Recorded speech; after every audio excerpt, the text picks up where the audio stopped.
ಖಾಸಗಿ ಬಸ್ ಹಾಗೂ ಕಾರಿನ ನಡುವೆ ಮುಖಾಮುಖಿಯಾಗಿ ಡಿಕ್ಕಿಯಾಗಿದೆ. ಕಾರ್ನಲ್ಲಿದ್ದಂತಹ 5 ಪೈಕಿ 3 ಸಾವನ್ನಪ್ಪಿದ್ರೆ 2 ಗಂಭೀರವಾಗಿ ಗಾಯಗೊಂಡಿದ್ದಾರೆ.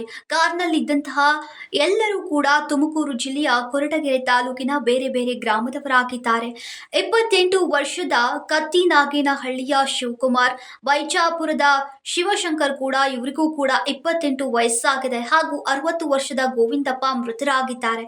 ಇನ್ನು ರೆಡ್ಡಿಹಳ್ಳಿಯ ಶಂಕರ್ ಹಾಗೂ ಕತ್ತಿನಾಗೇನಹಳ್ಳಿಯ ವೇಣುಗೋಪಾಲ್ ಅವರು ಗಂಭೀರವಾಗಿ ಗಾಯಗೊಂಡಿದ್ದಾರೆ.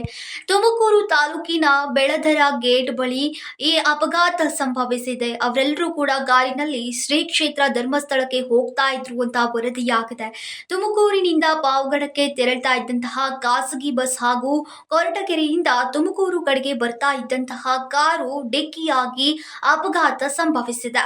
ಇನ್ನು ಖಾಸಗಿ ಬಸ್ನ ಚಾಲಕ ಈ ಘಟನೆ ನಂತರ ಪರಾರಿಯಾಗಿದ್ದಾನೆ. ಸ್ಥಳಕ್ಕೆ ತುಮಕೂರು ಗ್ರಾಮಾಂತರ ಪೊಲೀಸರು ಸ್ಥಳಕ್ಕೆ ಭೇಟಿ ನೀಡಿ ಪರಿಶೀಲನೆಯನ್ನ ನಡೆಸಿದ್ದಾರೆ. ನೀವು ಸಣ್ಣ ಆಗ್ಬೇಕಲ್ವಾ? ಅದು ಒಂದು ಉತ್ತಮ ಆಹಾರದಿಂದ ಸಣ್ಣ ಆಗ್ಬೇಕಲ್ವಾ? ಪ್ರತಿದಿನ ನಮ್ಮ ಜೀನಿ ಸ್ಲಿಮ್ ನ ಯೂಸ್ ಮಾಡಿ ಯಾವುದೇ ಸೈಡ್ ಎಫೆಕ್ಟ್ ಇಲ್ದಂಗೆ ನೀವು ಸಣ್ಣ ಆಗ್ತೀರಾ.